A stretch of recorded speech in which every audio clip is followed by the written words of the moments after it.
Cuando se discuten temas en línea dentro del ámbito católico, el mundo exterior rara vez presta atención. Después de todo, ¿por qué a alguien le importarían los problemas internos de una religión de la que no forma parte?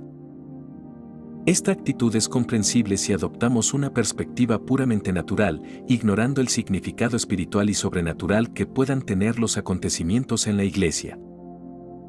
Sin embargo, la realidad es que el mundo exterior se interesa mucho por lo que sucede en la Iglesia Católica y a menudo intenta influir en los acontecimientos. Cuando surgen situaciones que no agradan a ciertos sectores, hay un intento concertado de desacreditar a la Iglesia y socavar su posición en el mundo. Un ejemplo sorprendente de este fenómeno ocurrió en 2003, cuando el caso Ted McCarrick sacudió a la Iglesia, revelando problemas conocidos desde hacía mucho tiempo dentro de la jerarquía católica pero que no fueron expuestos posteriormente al público en general más que por los medios de comunicación seculares. Este tipo de mala publicidad puede ser extremadamente perjudicial para la Iglesia, provocando una disminución en la asistencia a misa y un éxodo de fieles. Hoy quiero contaros la historia de un sacerdote que traicionó la confianza de los fieles de una manera particularmente sutil. Este sacerdote, hombre que realmente recibió las órdenes sagradas y por tanto sacerdote legítimo, optó por enriquecerse a costa de los fieles. No estamos hablando de alguien que intentó hacer fortuna escribiendo libros teológicos u otros medios legítimos, no, es una completa estafa, digna de una película y, desafortunadamente, probablemente alguien ya esté planeando hacer una.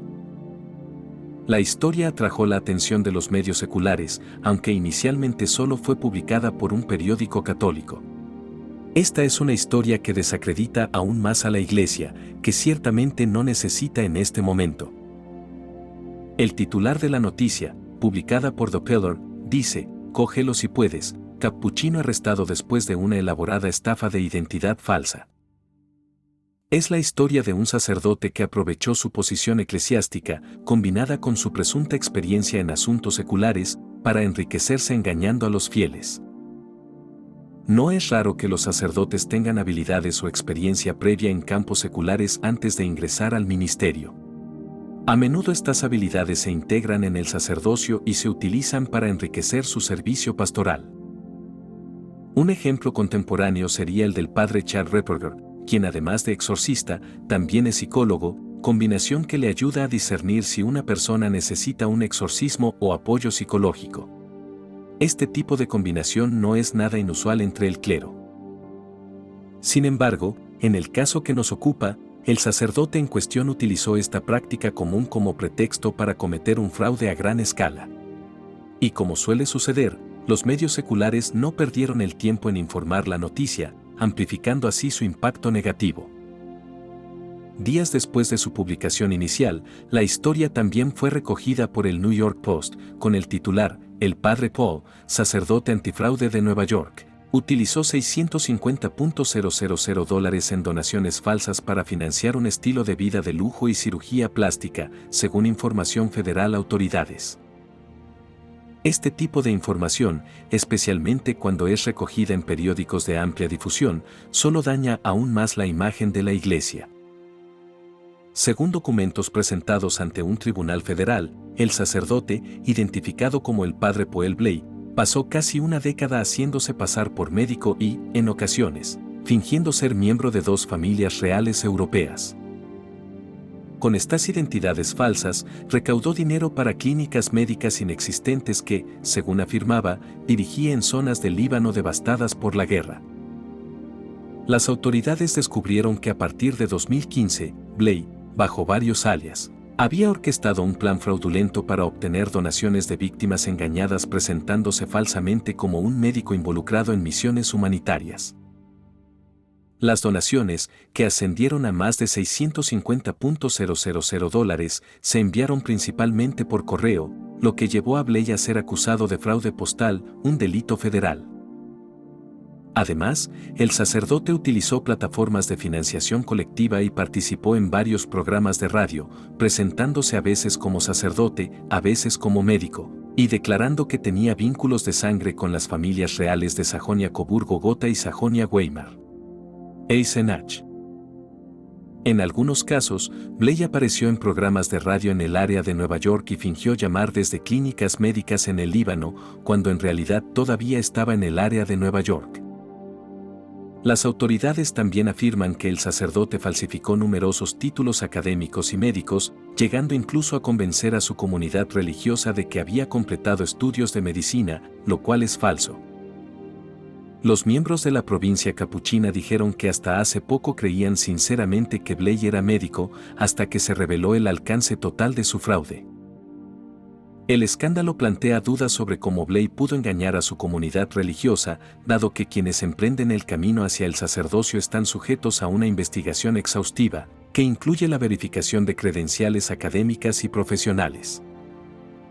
Cómo logró escapar de tal escrutinio sigue siendo un misterio, especialmente para aquellos familiarizados con el riguroso proceso de discernimiento y formación sacerdotal.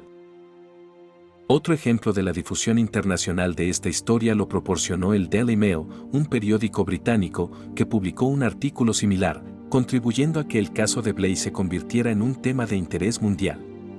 El titular decía: estafador religioso católico utilizó $650,000 en donaciones para cirugía plástica y viajes a los Hamptons. Este tipo de cobertura mediática internacional no solo amplifica la magnitud del daño, sino que también difunde la percepción negativa de la Iglesia a nivel mundial. El daño causado a la Iglesia es evidente. En un momento en el que la confianza en el clero ya está sacudida por escándalos anteriores, una historia como esta solo alimenta el escepticismo y la desconfianza entre los fieles y el público en general. La Iglesia Católica en Estados Unidos, en particular, ya enfrenta una serie de desafíos, incluida la disminución de la asistencia a misas y una creciente secularización. Escándalos como el de Blay solo empeoran la situación, proporcionando munición adicional a quienes critican a la Iglesia y alimentando un discurso negativo que puede tener repercusiones a largo plazo. A pesar de todo, es importante recordar un principio fundamental de la justicia, que es también un principio católico: la inocencia hasta que se demuestre lo contrario. Aunque las acusaciones contra el padre Blay son graves y su culpabilidad parece clara, es fundamental esperar a que la justicia siga su curso. Mientras tanto, es igualmente importante rezar por él, por su conversión y por el bien de la Iglesia. Este escándalo nos recuerda una vez más cuán frágil es la confianza que los fieles depositan en sus pastores. Cuando un sacerdote traiciona esta confianza, como en el caso del padre Blay, las consecuencias no se limitan a su persona, sino que se extienden a toda la comunidad eclesial. Cada vez que un miembro del clero se comporta de manera indigna, la reputación de toda la Iglesia se resiente, contribuyendo así a socavar la confianza no solo de los católicos, sino también de quienes observan desde fuera. Sin embargo, es crucial no dejarnos abrumar por el escándalo, sino intentar afrontarlo con fe y discernimiento. Como comunidad, los fieles están llamados a orar por los sacerdotes, para que puedan vivir su vocación con integridad y santidad. Es también un momento para reflexionar sobre la necesidad de una mayor vigilancia y transparencia dentro de la Iglesia, para evitar que episodios similares se repitan en el futuro. La cobertura mediática de escándalos como este no solo daña la imagen de la Iglesia, sino que también corre el riesgo de alienar aún más a quienes ya luchan por mantener su fe. ¿Qué opinas? Si te gustó el video, comenta amén. Dios lo bendiga.